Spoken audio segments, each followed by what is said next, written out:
I'm going to mention Scottie Pippen and some other things, but what drives me in basketball analysis is that I like truth.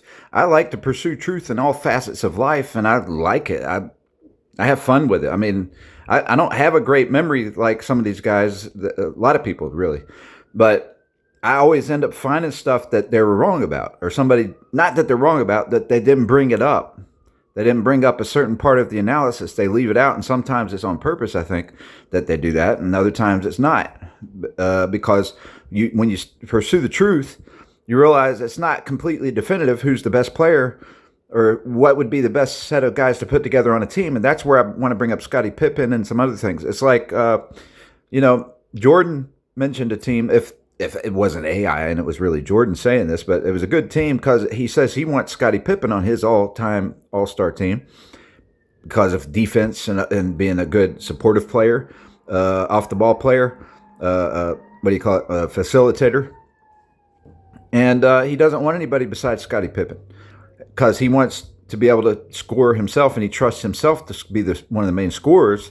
So it's debatable sometimes when I make my team, do I want somebody like Kawhi Leonard instead of Kevin Durant or Larry Bird for defense to play alongside Jordan? And that might be a better plan, but you still want more and more shooter, I'd say, because when you're going against all-star players and they can all shoot pretty well, so there's the debate of sometimes a good offense is the best defense. I don't know if I've heard that more. I forget if I've heard that more in football or basketball, but that's sometimes true. A good offense helps your defense. That helps. It's a good defense. Okay, if you're scoring high volume. So, but you got Jordan scoring a high volume.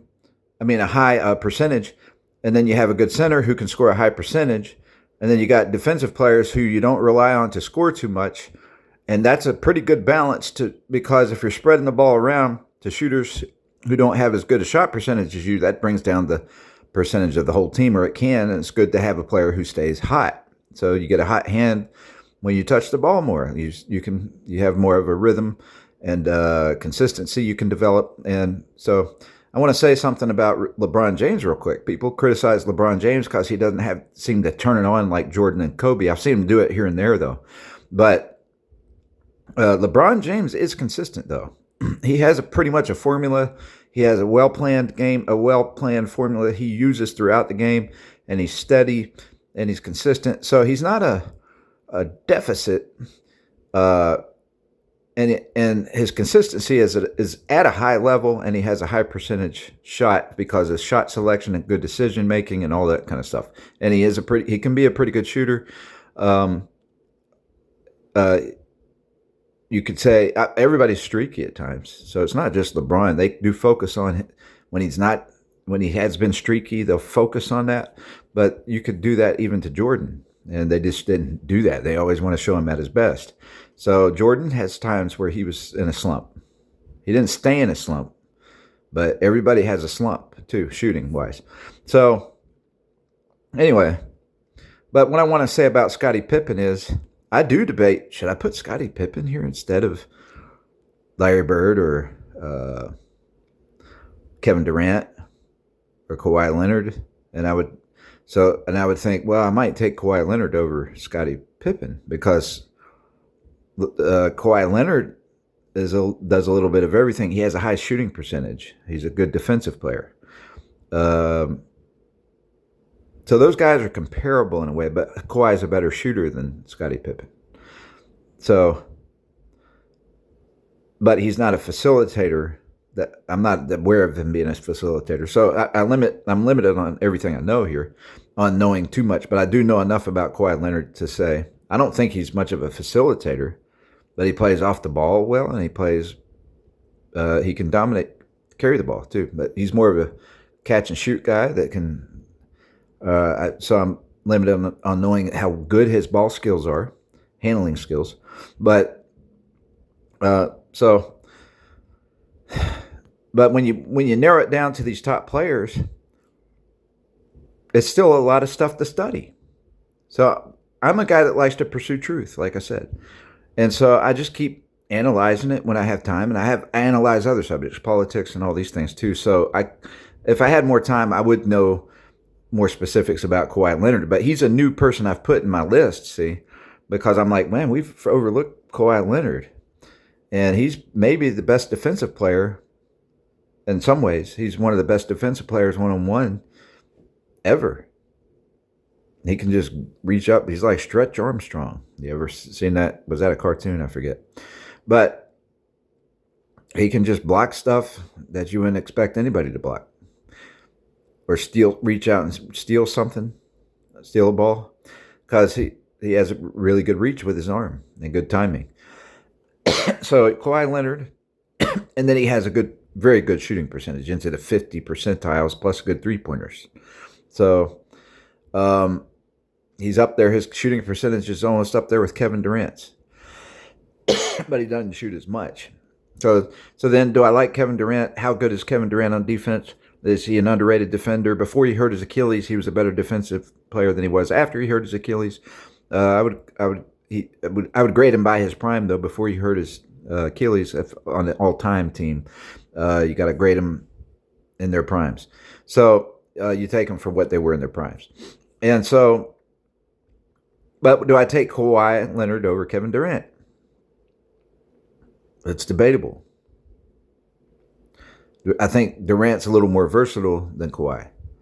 He's got a stronger offense, can score more than Kawhi, and he's a passable defensive player. He's a good defensive player still, even with a bad Achilles. And Larry Bird's a good defensive player. So I have to think through those things, but I'm wanting the truth. And, I want to reiterate one more time that Kevin Durant, the centers, I would put Kareem Abdul-Jabbar, Shaquille O'Neal, and Wilt Chamberlain in the same kind of bracket, even Moses Malone maybe, in the same type of bracket of guys that can't switch. They're not premier players for switching and guarding the perimeter. Okay, but they're good all-around centers, good scorers. Let's see. I said Shaq, Kareem, and Wilt. Okay. So all three of those are good scorers. They're the best scorers. But Wilt's the best defensive player of those three, I think. But I think pretty sure of that. Even Kareem is more consistent than Shaq. He may be better than Shaq on defense. And so, but I put them still in the same kind of bracket. Whereas I could put Hakeem Olajuwon and even some power forwards like Kevin Garnett in a similar bracket, and Tim Duncan, because I forget about Tim Duncan, but I think they all three guard the perimeter well. They can switch and guard guards and stuff. I'm not sure about Tim as much on that. But Dwight Howard, too. Dwight Howard, Hakeem Olajuwon, and even David Robinson, they can guard the perimeter. But so I'm not playing favorites here because David Robinson was my favorite based on a lot of stuff, but I overlooked his stats going down in the playoffs on shooting, only on shooting, not defense. So I've had to not leave him out of the tops list because of the playoffs, his playoff stats. But he's also can guard the perimeter. He's a great defensive player. So there's other players I may still look at, but I keep looking back at those guys, and I think I've narrowed it down. And then if I take a vacation from studying this, I might forget some of it, and then refresh my memory again. But I think it'll more. I'm getting more into this, so I think it'll sink in, and at least once that stuff sinks in, and I'm pretty concrete stuff. The concrete stuff is concrete, and I've verified that more than once, and I know what's concrete. Then I'll be able to evaluate another player, and maybe look at Nikola Jokic, Embiid. I think I just saw some stats on Embiid, or some analysis of Embiid comparing himself to Shaquille and stuff, and there's certain things he didn't quite measure up on with Shaq. And so, but he has the talent. He's had a lot of injuries. So there's another player,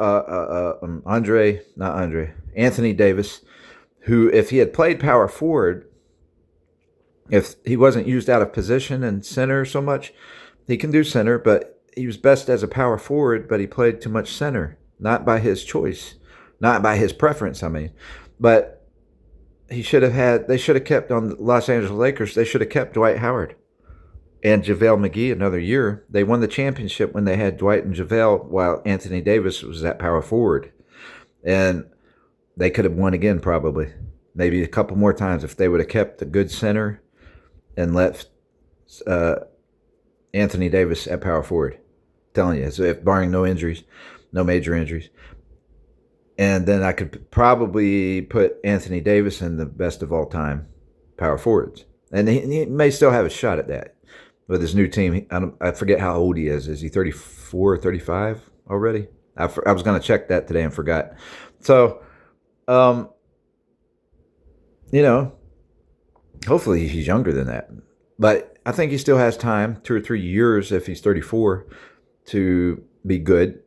And if he's playing in position and on a good team, he could still put himself in the debate of GOAT, the best power forwards of all time, right? And so, because he's good on defense, all right. So then his shooting percentage might not be. It might be comparable to Hakeem Olajuwon and Kevin Garnett, and I think Tim Duncan's is a little better, but none of those guys' shooting percentage is as good as Shaquille's or Kareem's or Wilt Chamberlain's. And then Bill Russell's shooting percentage is not very good. And that's why I don't have him in my top. I'd like to put him there because he's an amazing defensive player and he's great at passing. He's got a good game plan and all that stuff. But when I have guys I can put in there that have shooting percentage and are also good at defense, I have to go with somebody who's better, that is good both ways, a good two-way player to me. So I still think that even though I have Michael Jordan, if I have Larry Bird, who's not known as a great defensive player, but he's actually a good defensive player. That's not true what they say about him. He's not as good at one-on-one. He's good at more team sets, but his defensive rating is one of the highest in his position and of the guards, even over most guards of all time. Defensive rating. And I trust the defensive rating chart. So, and then come to find out when I brought that up, oh, he is good at defense. It's just he's good at this type of defense and not as good at one-on-one. So, anyway, Magic Johnson has lots of steals. He's just has more steals than most anybody in history, I think. And so he's underrated on defense. All right. So, but the reason Magic Johnson's not a three-point shooter, doesn't stretch the floor as much. He doesn't score as much, but he has done it. He's played and scored. So I forget exactly what the point of this video was. I'm mixing it up with the topic of the other video and just showing my analysis. But I like to know the truth, and so it's a challenge for me. I have fun with it. So it's the spiritual reasons I like to know the truth. I want to know the truth. I don't think the truth's always out there. There's so much bias. Some of it's for money. Some of it's for, I'm sure there's players that have sat the bench in the NBA who, if they were given the chance, might be better than other players. I don't think they always give the best player the chance, the opportunity. So most of the times I think they do. But there's other factors that play into, there's the politics of basketball, and the other thing is, of course, people have been injured. Some of your best players that could have been your best players of all time, like Tracy McGrady, had some pretty bad injuries that messed him up. And so it's fortunate that some of these players were able to stay not injury free, but not being put out of the league because of injuries or not completely ruined, because that's a tough game. I mean, it's a lot of stress, starting and stopping and jumping and landing wrong and all those kind of things. So it's amazing they don't get injured more. And they do get small injuries that they have to battle through regularly, I think. But, so anyway, I still like LeBron as being in my top players. I mentioned Kobe Bryant's just, if I had to make a team, like if I made my best team and then I wanted to make a team, try to make a team with players I didn't put on my team that I think could have a chance of beating my best team, and I think I could do that. I think there's a team I can make my best team, and then of 10 players. Well, even with 10 players, and that doesn't. If you do 10 players, which 2 per position, then I'm taking players that I could be using against my top 5 to possibly beat my own best top 5. But that'd be a fun thing. I might do that kind of stuff here and there and present it. But Kobe Bryant might be on my second team to try to compete with my best team. And I'll also say there's not that many great shooting guards. If I want really, if I want somebody that's the second best to Michael Jordan, who do I have to compete with? Who's my second shooting guard? A lot of people put Kobe Bryant there, but I view on a team with Jordan or on a team with LeBron, I would view Kawhi Leonard as more efficient than Kobe because I already have Jordan to do what Kobe does. I already have Larry Bird to do some of the stuff Kobe does. I already have LeBron James to do some of the stuff Kobe does. So I have those guys above Kobe Bryant. I have Larry Bird above Kobe Bryant. That's because his shooting percentage is better. So I have Jordan above Kobe Bryant. I have LeBron above Kobe Bryant. I have Kevin Durant debatably above Kobe Bryant, but not for sure. Kawhi is being a bit more efficient than Kobe Bryant, but he doesn't do the same stuff. He's not the ball handler and all that Kobe Bryant is. But as far as being a complimentary player, I would have Kawhi Leonard. Whereas I would think, okay, how's Kobe going to do if he's on a team with Michael Jordan and all these guys that want the ball and he wants the ball too? I just don't think that would mesh too well. So, but if I have my top 10 players on a team and I'm making a team to try to beat my top 10, I might have Dwayne Wade on my team. I might have maybe Kobe Bryant, but it depends. I'm trying to think who's left over from my most current team I've used. And so I might have, there's not many left, right? Well, anyway, I won't go into that for time's sake. How much time do I have? All right. But I kind of want to do that live right here. But I'm short on players. So I could put David Robinson. I could put maybe Nikola Jokic. I could probably I might go ahead and get Karl Malone or Charles Barkley. I could get, let's see, Giannis. I could try to there's a lot of point guards that I didn't do Magic, so I could use Magic Johnson. I could use John Stockton. I could use Gary Payton. I could go with, let's see, Scottie Pippen. There's a few players I could think of to fill in that could actually challenge my best team, right? And so there's definitely, and they can definitely make it a game because some of them are defensive oriented, and they would hinder these other guys. So did I do Kareem? So I had my centers were Wilt Chamberlain and Hakeem Olajuwon. So I could do Kareem Abdul-Jabbar and Shaquille O'Neal on my other team. That's still a good team. Debatably, Shaq might do some things that helps dominate against even my best player, who I think are the best overall players. So, but in the paint, Shaq can dominate, right? And on offense, Kareem can still dominate in the paint. And they're both good, formidable defensive players. So there's definitely still plenty of players that you could say, these guys on my best team just edge these guys out, but it's not all of them that are necessarily ranked higher. Like I wouldn't rank Steph Curry as high as Magic Johnson, but I want Steph Curry because he spreads the floor more.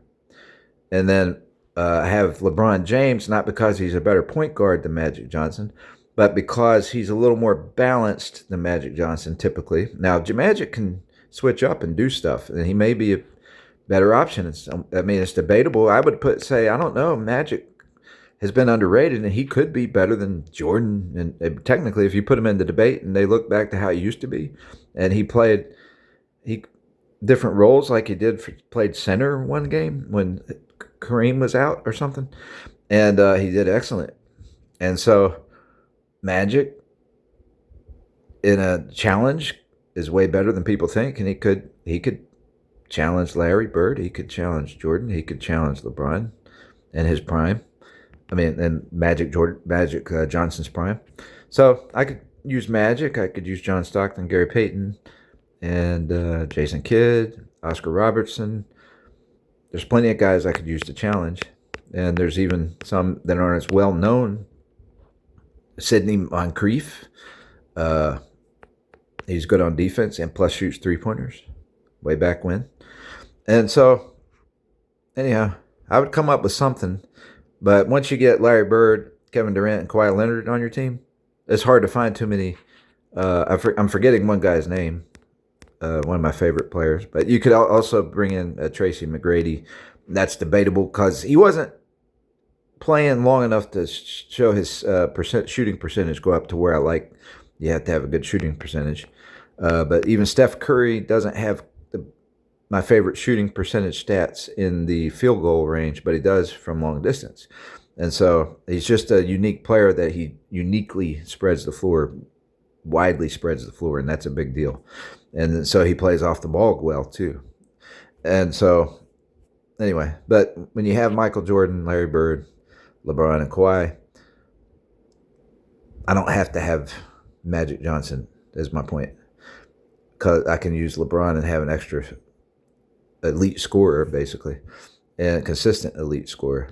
And he's still a good passer, and he's maybe a little better on defense than Magic, if I had to guess. Overall, not better at steals, but better, can guard more positions better. But Magic can do that too. I just think LeBron may edge him out on that. So, and then Larry Bird's underrated on defense. So anyway, there's a lot to think through. And then it comes down to one thing I wanted to mention is it comes down to schemes and who's going to stay the most focused. And I mentioned either in this or my other video that LeBron is more focused than people think. He is more consistent than people think. And he lets his rhythm, he lets the game decide if he needs to be a little ball hoggish for a little bit. And I've seen him do it, right? But he gets hot sometimes. But he doesn't just turn it on the way Kobe can or Jordan can. Then so people want that guy that can just turn it on and go get him whenever he wants. LeBron doesn't do that. Whether he can or can't, he doesn't do it. He plays. He uses a formula, he's consistent though, and so it works well. And he's reliable. He is reliable despite what people think. So at a high level. So I can't rule him out. I want him on my team. So I forgot what I was going to say about that. What else I was going to say? So I still, if I have to, since I've done this analysis, why don't I just go ahead and decide something, or just do a little.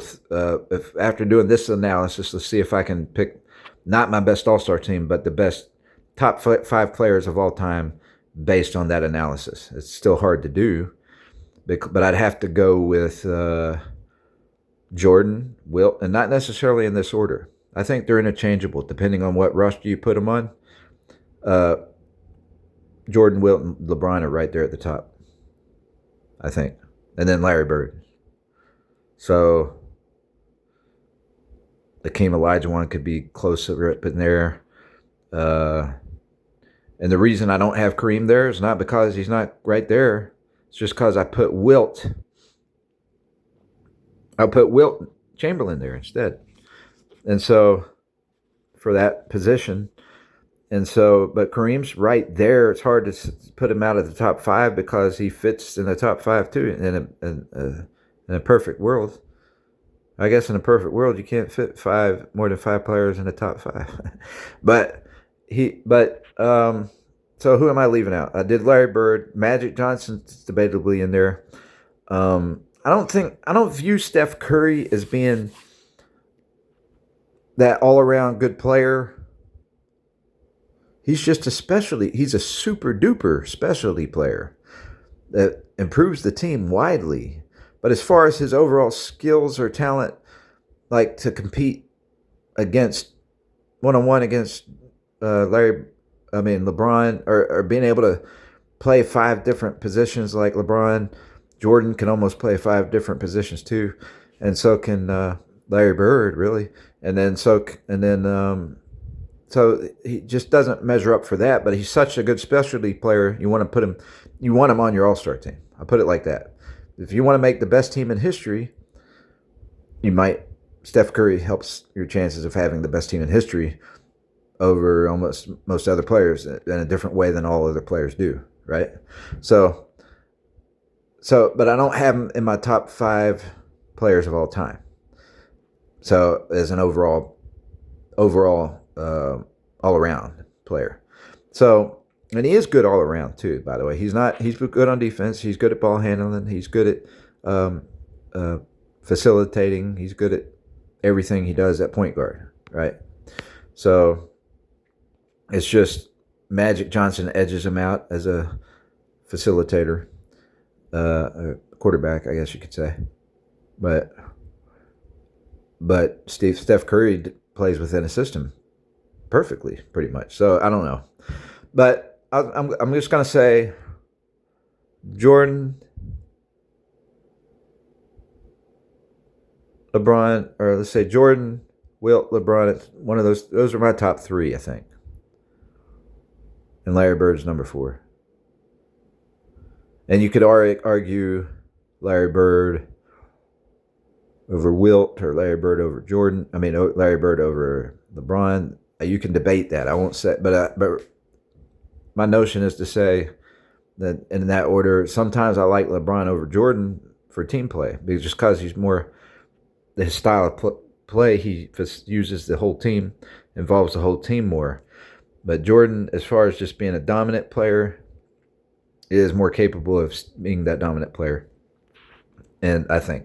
So that's why I just say Jordan, the LeBron, and Wilt. And it could be Jordan, Wilt, LeBron. It could even be Wilt, Jordan, LeBron. But Wilt's different than those guys. He's not the guy that has the ball in his hand as much and facilitating and everything else. So but my top 4 players, Jordan, in no order: Jordan, Wilt, LeBron, Larry Bird. And then, so who would be a 5th? So my 5th would be between Magic Johnson, Kawhi Leonard, Kevin Durant, Kevin Garnett, Tim Duncan, Hakeem Olajuwon, Kareem Abdul-Jabbar, Shaquille O'Neal. It's like I could put any of those guys at number 5. And I hate to not put any of them at number 5. But the ones that probably have the biggest argument for number 5 might be. So it's between Magic. Let me think. Magic, Kevin Durant, Hakeem Olajuwon. And so I have my inhibitions about putting Hakeem Olajuwon just because his shooting percentage is nowhere as good as it's not even close to Shaq's or Kareem's, right? It's good. It's 50%. It's there with Jordan and some of these top perimeter players. It's right there with LeBron's shooting percentage. It's right there with Tim Duncan's shooting percentage. You could even say Kevin Garnett could almost go in that spot. So, well, anyway, it's hard to think of it out loud. I could go through so many more thoughts and take longer on it. But I'm going to say, and I may be forgetting somebody, but after this analysis, my top 5 players might be Jordan, LeBron, Wilt, Larry Bird, and